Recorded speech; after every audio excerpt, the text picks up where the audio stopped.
मिल्लत इस्लामिया में, मुसलमानों में एक सेक्ट है, एक ग्रोह है, एक तबका है जो मुसलमान नौजवानों के जहनों में एक बात डालने की कोशिश कर रहा है। और वो बात क्या है? कहा देखो, हस्बुना किताब अल्लाह, बस अल्लाह की किताब काफी है। क्या मतलब? कहा ना नबियों की जरूरत, ना रसूलों की जरूरत, ना वलियों की जरूरत, ना इमामों की जरूरत, ना गौस की जरूरत, ना कुतुब की जरूरत, ना अब्दाल की जरूरत, ना पीर की जरूरत, ना मुर्शिद की जरूरत, फकत किताब पढ़ो, सिर्फ किताब काफी है। अच्छा, अब एक सवाल करूंगा मैं इस मजमे से। ये जो नारा लगाया जा रहा है, ये जो स्लोगन दिया जा रहा है कि सिर्फ किताब काफी, तो अब ये मजमा मुसलमानों का है। मैं सवाल करना चाहता हूं, मुझे ये बताओ, मौलवी जो नारा लगा रहा है किताब काफी है, तो ये किताब है किसकी?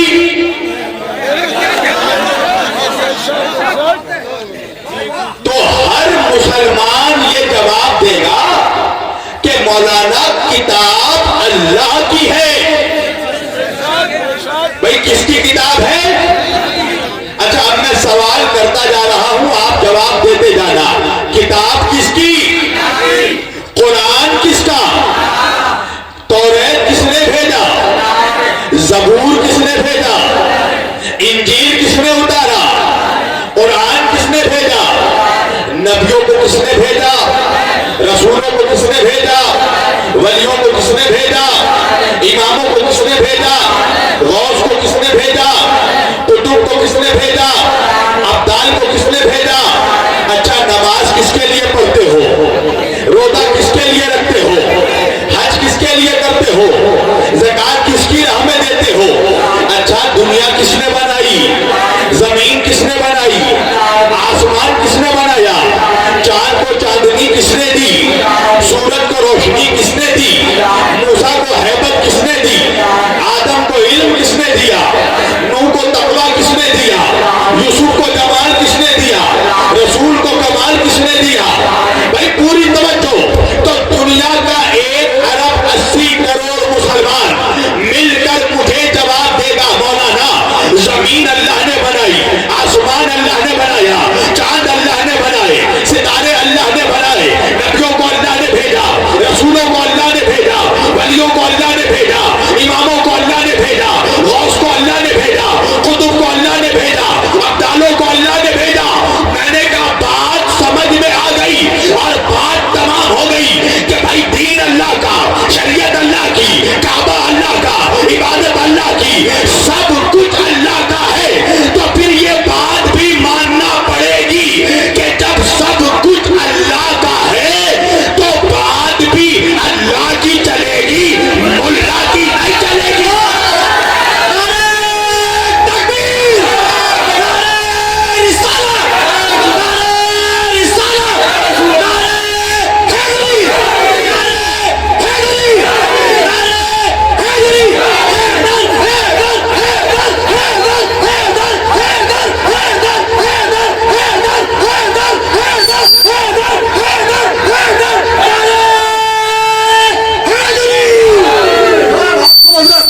सब कुछ अल्लाह का है, तो भाई जब सब कुछ अल्लाह का है तो बात भी अल्लाह की चलेगी ना, मुल्ला की तो नहीं चलेगी। मैंने अर्ज किया, परवरदिगार मुल्ला कह रहा है किताब काफी है, तू क्या कहता है? अल्लाह कह रहा है मैंने तो किताब में ही बता दिया, किताब से पहले नूर को भेजा है। भाई ये बत्ती जल रही है ना, ये क्या है? ये है नूर, मजाजी नूर है। तुम मेरे सामने किताब लाकर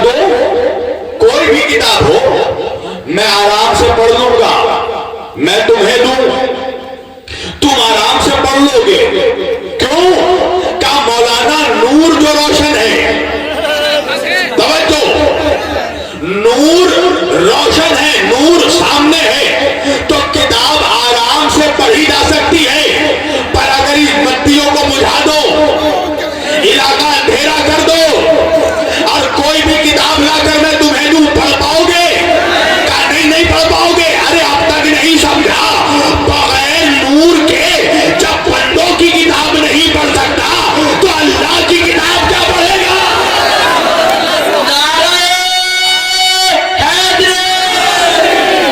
जब बगैर नूर के, ये मजाजी नूर के बगैर, जब बंदों की लिखी हुई किताब नहीं पढ़ी जा सकती तो हकीकी नूर के बगैर अल्लाह की किताब क्या पढ़ेगा? अल्लाह फरमा रहा है, कद जाअकुम मिनल्लाहि नूर व किताबुम मुबीन। सबसे पहले मैंने नूर को भेजा और फिर मैंने रोशन किताब को नाज़िल किया। बगैर नूर के किताब समझ में नहीं आ सकती, इसलिए कि ये कोई किताब आम किताब नहीं है, ये कार्ल मार्क्स की थ्योरी नहीं है, ये लेनिन की लिखी हुई थ्योरी नहीं है, ये शेक्सपियर की पोइट्री या नज़म की किताब नहीं है, ये बंदों की नहीं, अल्लाह की किताब है। तो परवरदिगार एक काम कर, मेरे मालिक किताब की अजमत ही समझा दे, ताकि जब बंदों को ये समझ में आ जाए कि किताब का ये मकाम है, तो फिर अल्लाह जाने साहिबे किताब का मकाम क्या होगा। परवरदिगार इस किताब की अजमत क्या है, इस किताब का जाहो जलाल क्या है, इस किताब का रुतबा और स्टेटस क्या है, मालिक इस किताब का वजन क्या है। तो अल्लाह कुरान में ही फरमा रहा है, देखो अगर हम इस किताब को पहाड़ पर उतार देते तो पहाड़ के सीने में इतनी ताकत नहीं थी कि कुरान का वजन उठा पाता। तो पता चला कि कुरान इतनी वजनी और भारी किताब है कि अगर अल्लाह उसे पहाड़ के सीने पर उतार देता तो पहाड़ का सीना फट जाता। मैं कहूंगा मुसलमानों, अपने रसूल की अजमतों पर अपनी जान कुर्बान कर देना कि भाई वो कुरान जो पहाड़ के सीने पर उतारता तो पहाड़ का सीना फट जाता, अल्लाह ने उसे मुस्तफा के सीने पर उतारा।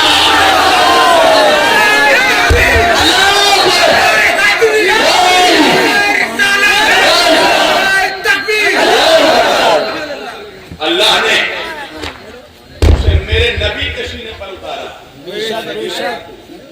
हर मिनट में पानी लगेगा, पानी पीऊंगा नहीं तो पिलाऊंगा कैसे? पूरी तवज्जो।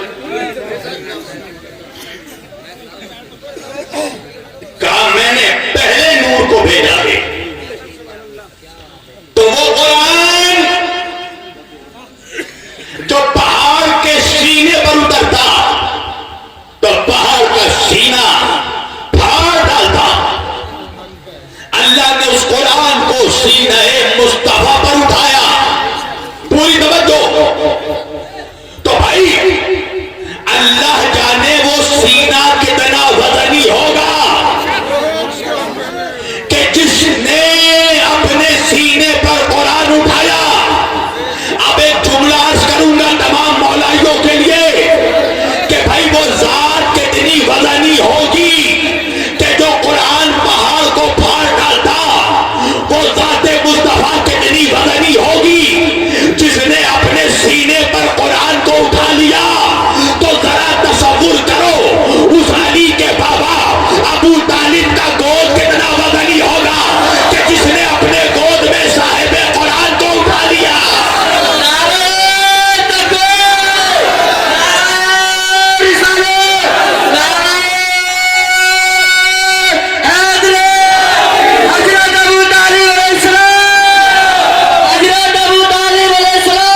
वजनी होगा जिसने अपने गोद में सरवरे दो आलम को उठाया। दो कौड़ी का मुनाफिक कहता है वो तो काफिर थे।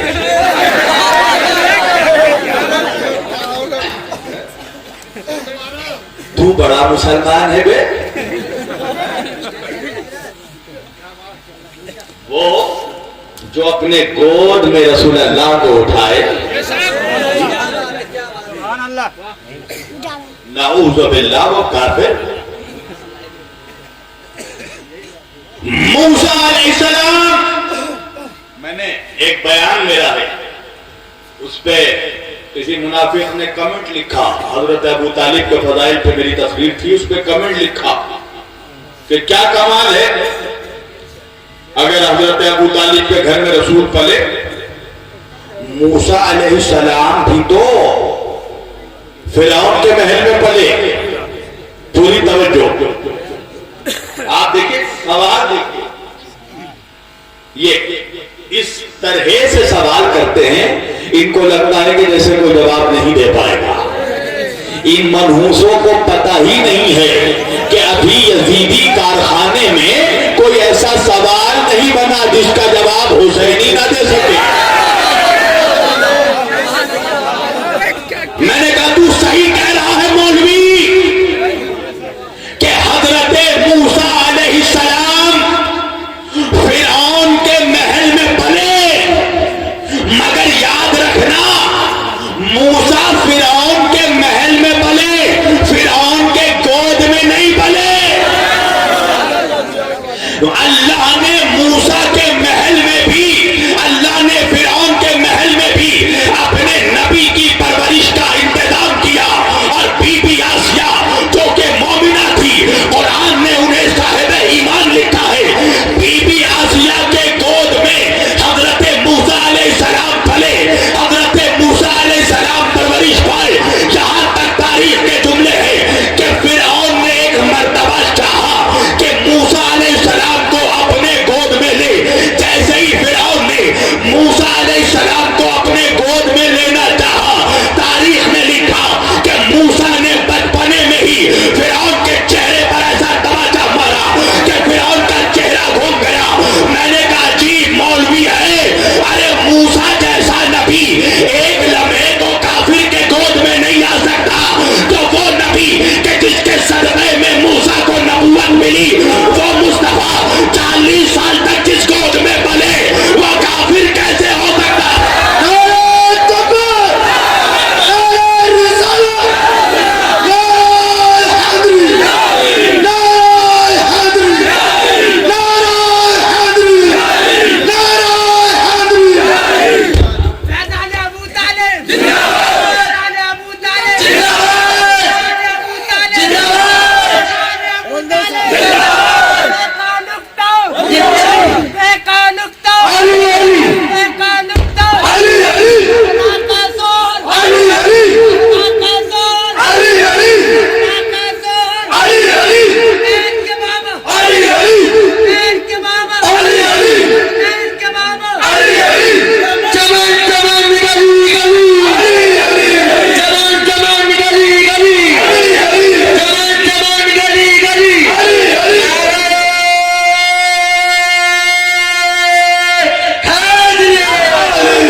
मूसा का भी सरदार था, वो जो सैयदुल अंबिया, जो तमाम नबियों का सैयद और सरदार, वो नबी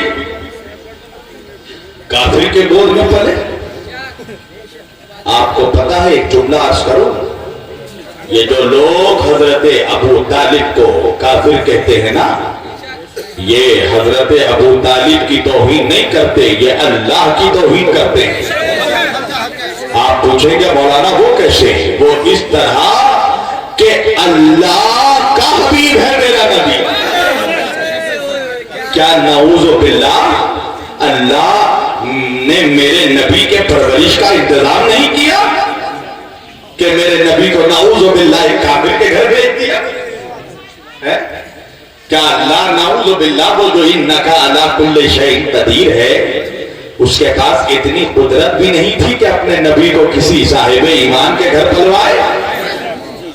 जो मूसा का इंतजाम फिरौन के महल में कर सकता है, वो मूसा के सरदार का इंतजाम नहीं कर सकता। अल्लाह कह रहा है अलम यजिद का यतीमन फआवा, यह कुरान है। कुरान ए मेरे हबीब, याद करो उस वक्त को जब आप यतीम थे और हमने आपको अपने पनाह में दिया। और पनाह में दी हजरत अबू तालिब के। तो अल्लाह किसी काफिर की पनाह को अपनी पनाह कहेगा? अलम यजिद का यतीमन फआवा है। ये दुश्मनी किस लिए है पता है? हजरत अबू तालिब से दुश्मनी सिर्फ इसलिए है कि वो अली के बाबा है।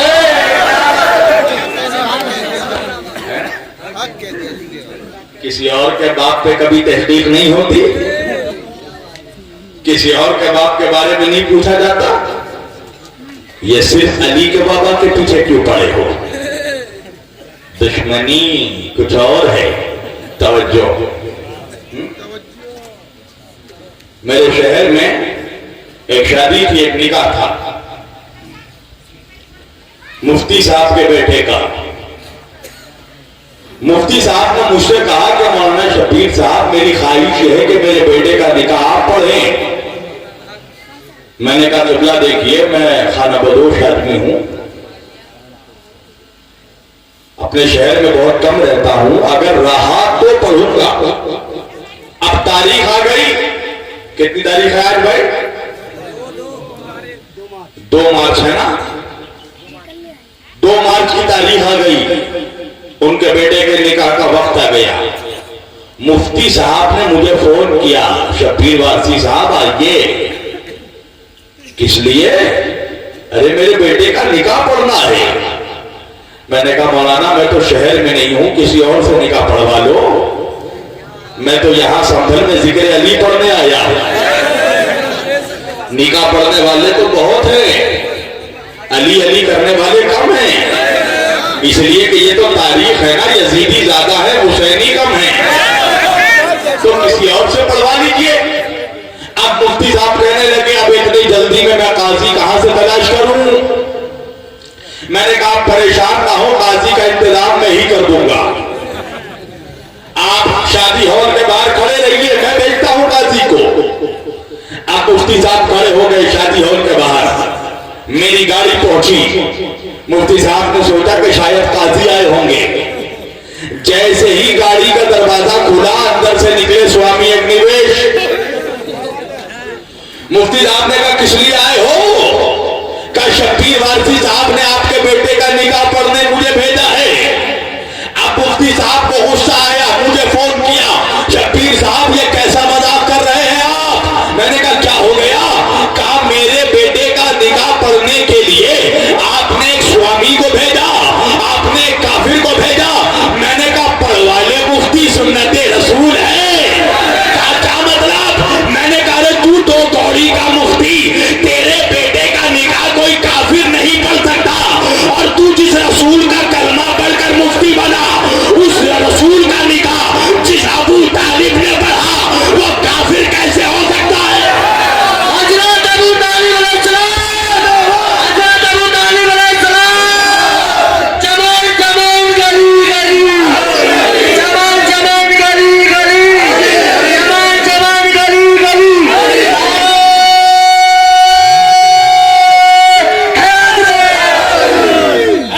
किसने निकाह पढ़ा? रसूल का निकाह किसने पढ़ा? नाउज़ुबिल्लाह। किसने? काफिर ने। नाउज़ुबिल्लाह। किसने निकाह पढ़ा? हजरत अबू तालिब ने। तेरा निकाह काफिर ना पढ़े? भाई नाउज़ुबिल्लाह, अगर काफिर ने निकाह पढ़ा हुजूर का, तो फिर तो ये सुन्नत बन गई ना। हर मौलवी को चाहिए कि अपना निकाह पंडित से पढ़वाए। सुन्नत बन गई ना फिर। किसने पढ़ा मेरे आका का निकाह? शर्म नहीं आती? जो तेरे नबी का निकाह खान है उसे काफिर कहता है। जिसने सरवरे दो आलम का निकाह पढ़ा, जिसने नूरे मुजस्सम का निकाह पढ़ा, कहने लगा उस वक्त ना हुजूर को नबूवत नहीं मिली थी। मैंने कहा तुझे मौलवियत मिल गई थी।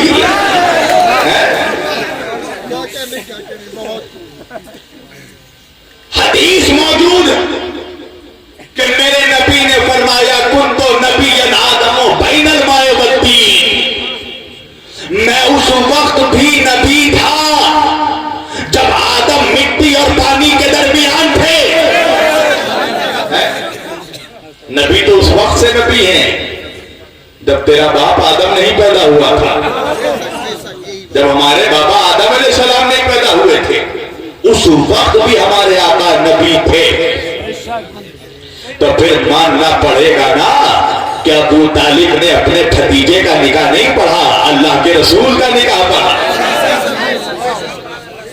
और निकाह का पहला जुमला क्या है? अल्हम्दुलिल्लाहिल्लज़ी,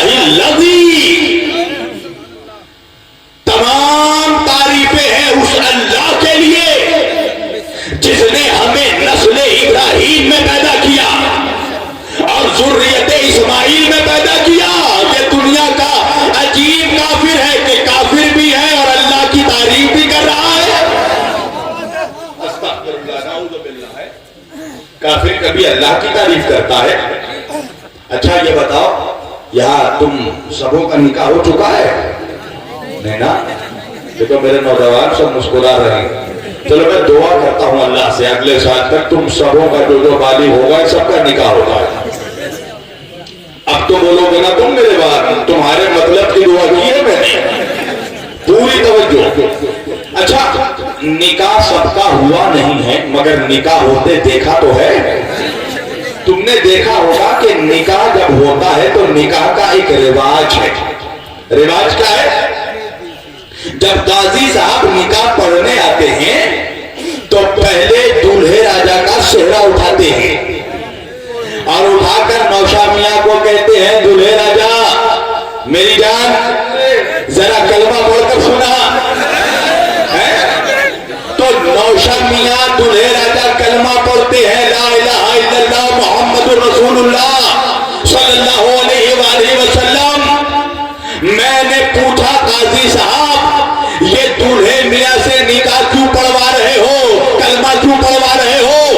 तो काजी साहब कहने लगे निकाह पढ़ने से पहले चेक कर रहा हूं दूल्हा मुसलमान है कि नहीं। पूरी तवज्जो, दूल्हा मुसलमान है कि नहीं। मगर मुझे इंसाफ से बताओ संभल के नौजवानों, कभी तुमने कोई हजारों ऐसा निकाह देखा तुमने कि काजी ने दूल्हे से कहा कलमा पढ़ो, मगर कभी कोई ऐसा निकाह देखा कि दूल्हे ने कभी काजी से कहा हो कि आप भी तो कलमा पढ़कर सुनाइए? कहा नहीं मौलाना, किसी मसलक के काजी से कलमा नहीं पूछा जाता। मैंने कहा अजीब मौलवी है, अरे अपने काजी से कलमा नहीं पूछता और वो जो रसूले कायनात का काजी है, वो जो आका इनामदार का काजी था, वो के जो जिसने सरवरे दो आलम का निकाह पढ़ा, उसका कलमा पूछ रहा है। वो रसूल के जिसके इर्द गिर्द पहरा है, वमा तशाउना इल्ला अन यशाउल्लाह, ये बगैर अल्लाह की मर्जी के कोई काम ही अंजाम नहीं देते। वमा यंतिकु अनिल हवा इन हुवा इल्ला वह्युन यूहा। मेरा हबीब तो तू तो कुछ नहीं कहता, तू तो वही कहता है जो वही कहती है, जो अल्लाह की मर्जी होती है। वमा तशाउना इल्ला अन यशाउल्लाह, तू तो बगैर अल्लाह की मर्जी के कोई अमल अंजाम ही नहीं देता।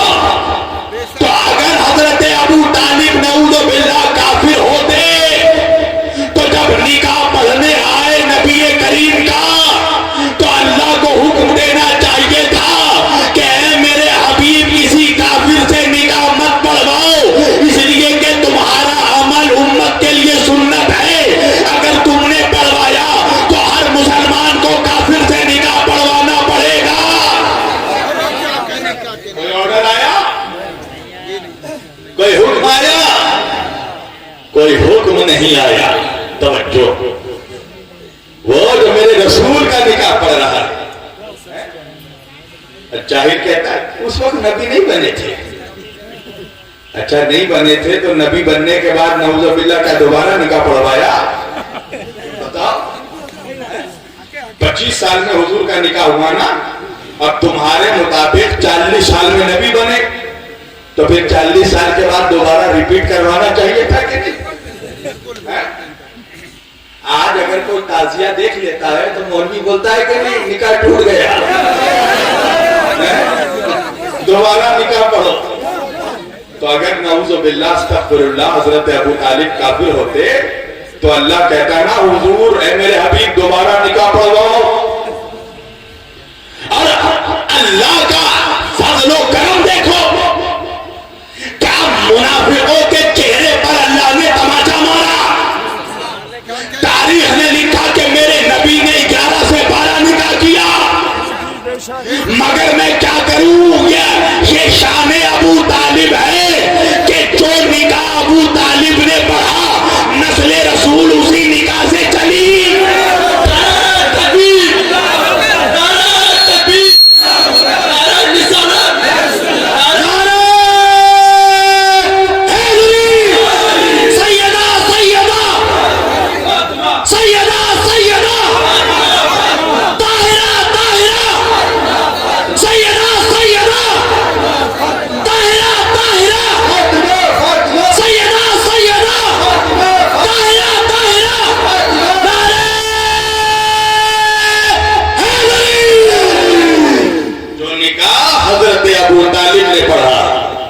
नबी की औलाद उसी निकाह से चली है।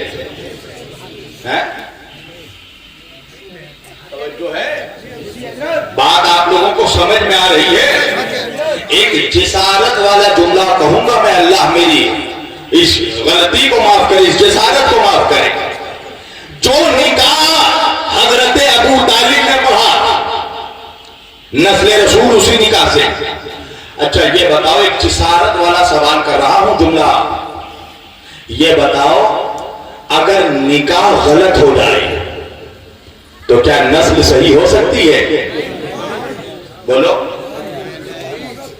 अगर कोई काजी सीगा गलत पढ़ दे निकाह का तो उसके लिए हुक्म है कि निकाह नहीं हो सकता जब तक सीगा सही जारी ना हो, खुतबा सही से पढ़ा ना जाए, निकाह पढ़ने वाला मुसलमान हो काफिर नहीं। तो अगर निकाह सही नहीं होगा तो नस्ल सही नहीं हो सकती। और नस्ले रसूल वो है जो उसी निकाह से चली जो निकाह अबू तालिब ने पढ़ा। और अल्लाह ने भी अबू तालिब का ईमान ऐसे साबित कर दिया कि देखो अबू तालिब का निकाह पढ़ने के बाद मेरे नबी की जो नस्ल चलेगी कयामत तक उसी नस्ल पे नमाज में दरूद भेजना पड़ेगा। उसी नस्ल पे दरूद भेजना पड़ेगा। नस्ल की गारंटी भी अल्लाह ने ले ली है, उसी नस्ल पे। अच्छा मैं दरूद पढ़ रहा हूं, बोलना मैं सही पढ़ रहा हूं या गलत पढ़ रहा हूं? अल्लाहुम्मा सल्ली अला मुहम्मद, खत्म, फिनिश। बोलो खत्म हो गया? कहा नहीं मौलाना, खाली अल्लाहुम्मा सल्ली अला मुहम्मद नहीं, व अला आले मुहम्मद। खाली नबी पर दरूद भेजने से काम नहीं चलेगा, नमाज में औलादे नबी पर भी दरूद पढ़ना पड़ेगा। तो अब एक जुमला मुझे कहने दो, खाली 12 रबीउल अव्वल में जुलूस निकालने से काम नहीं चलेगा,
पर और इब्राहिम अलैहिस्सलाम की औलाद पर, और देखो मर्तबा देखो आले इब्राहिम का और आले मोहम्मद का, कि दरूद हम पढ़ सकते हैं, भेज नहीं सकते, उन पर दरूद अल्लाह भेजेगा। पूरी तवज्जो करना। तो क्या ख्याल है मुसलमानों का, जिस इब्राहिम की औलादों पर अल्लाह कयामत तक दरूद भेज रहा है, इंसाफ से बता उस इब्राहिम की औलाद में अबू तालिब है कि नहीं?